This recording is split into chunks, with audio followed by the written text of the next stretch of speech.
G'day everyone, and welcome back to the Jimbo XI channel. And in today's video, I'll be addressing a major issue in the Australian cricketing landscape, which is BBL privatisation and the issues with it.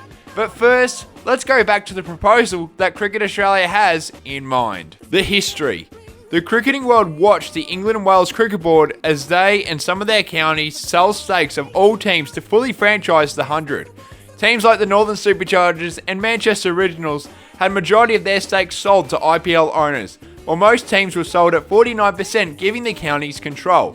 Cricket Australia saw this all unfold and started brainstorming for the same premise to occur in the very successful Big Bash League competition, which would be a massive financial boost for the BBL, just like the 100 in England. Cricket Australia's offer. Cricket Australia's CEO Todd Greenberg went to the Australian States Cricket Boards in mid-March 2026 to discuss the possibility of the state selling percentages of their BBL clubs to investors. This would follow the exact same model as the ECB in the 100, which in Cricket Australia's opinion would boost profits for CA following two-day test matches in the Ashes, which lost Cricket Australia a lot of money, as well as competing with other overseas leagues such as the ILT20 and the SA20 to attract overseas players to play in the BBL instead of skipping them and leaving mid-tournament. Cricket Australia gave the state boards a deadline of April 16th to come back with a yes or no to privatisation. What the state boards have to say. New South Wales. Cricket New South Wales have said no to Cricket Australia's idea of privatisation. Cricket New South Wales CEO Lee Gurman said, "We believe there's another way of doing that through some self-funding mechanisms, and over the last 3 to 4 weeks we've been able to work on that alternative strategy. We shared that with Cricket Australia and the other states yesterday, so we are hoping now that these forms of discussions will be there for alternative strategies.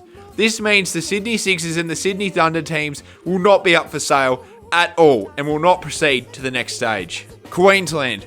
Queensland Cricket has joined Cricket New South Wales and have officially rejected the idea of private investment, as they believe it will not benefit cricket in the state of Queensland. This means that the Brisbane Heat will not be up for sale, just like the Sydney Thunder and the Sydney Sixers. Cricket Queensland are not fans of the idea of quick player payments, which was part of discussions with Cricket Australia. South Australia. South Australia is in a bit of a strange position. They are kinda interested, kinda not. They want to meet in the middle and do a hybrid model. It is currently unknown if Cricket Australia are interested in the idea of a hybrid model at this stage. South Australia's plans are to sell some stakes but not all, allowing private investors to have some of the team, but Saka would still have control of the Adelaide Strikers, meaning private investors would have to go to the Saka if they want changes to be made. Victoria. Victoria are in favour of BBL privatisation and would even consider selling 49% of the Melbourne Stars and possibly 100% of the Melbourne Renegades to private investors. Cricket Victoria believes that privatisation will help the Big Bash on the global stage, making it more profitable for the state board.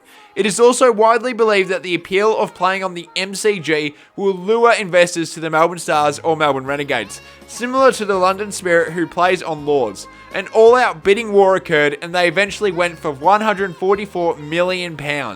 Cricket Victoria are hoping the same would occur with the MCG, which would result in a massive amount of profit for the state and for Cricket Australia. Western Australia. WACA share the same beliefs as Victoria. They believe that privatisation will help the competition grow, but they don't support the idea of the Perth Scorchers rebrand, as they believe that passionate fans wouldn't support the idea of ditching 15 years of history and success for a change in name and identity.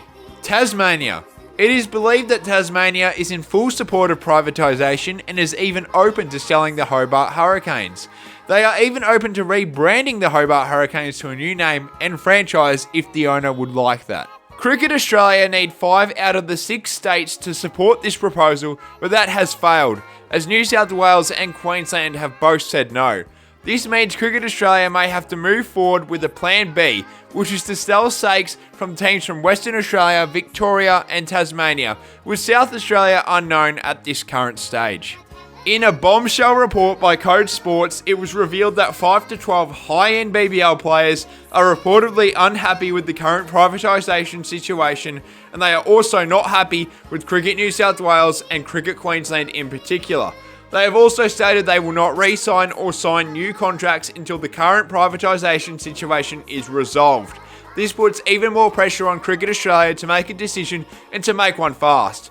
This could also mean players who aren't on the national or state central contract list could just walk and play in an overseas league instead.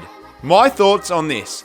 I am strongly against the idea of BBL privatisation, and I hate the idea of an Australian team being called the Mumbai Indians Melbourne. I personally believe the only audience Cricket Australia should truly care about for the BBL is the Australian public. At the end of the day, the Big Bash League is an Australian product. Australians also have plenty of domestic talent. We don't need international stars when we have amazing domestic stars playing in the BBL who are just as good. And the Sheffield Shield as well, which is a great league to promote Test cricket. I've also decided if the Melbourne Stars rebrand to a ridiculous IPL name, I will stop supporting the club completely and will cancel my membership. I'm sure many fans will do the same and stop watching and attending the BBL. I don't think anyone in Australia would be interested in watching a game between the Perth Super Kings or the Hobart Knight Riders, and from what I've seen, the Australian public is against this idea as well. The BBL may gain international viewership from this, but they would lose a lot of domestic viewers, which would ultimately hurt the BBL long term. I also think if 2 states have already said no, why are Cricket Australia considering moving forward with selling a percentage of teams who have said yes? They clearly said they need support from 5 out of the 6 states. That has not happened. Queensland and New South Wales have said no. So what are we doing here? Why are we proceeding with a plan B? If you need 5 out of the 6 states to say yes, that has not happened. This should be scrapped immediately. What would I do if I was in charge of this current situation? Look, if I was in charge of Cricket Australia, I would have shut down this idea immediately. But if I took the reins during a private investment takeover, I would pivot to a new solution. A new T20 competition. A fully state-backed competition. I would run it exactly like the T20 Blast in England, which is run by the counties. I'd set this up for Australia. These are the teams I would add to the comp. Victoria, New South Wales, Queensland, South Australia, Western Australia, Tasmania, ACT as known as the Australian Capital Territory, and the Northern Territory. Like I said earlier, this would be fully backed by the state boards and would retain the party vibe the BBL currently has, instead of selling its soul away to private investors. That way, the money from the BBL could still be pumping for cricket in Australia, but fans would have an alternative option in February once the BBL is complete. I want to say thank you to New South Wales and Queensland for rejecting this idea and keeping the interests of the Australian public in mind, and I hope all the other states and Cricket Australia realise that in the near future. Thanks for watching, and until the next one, cheers.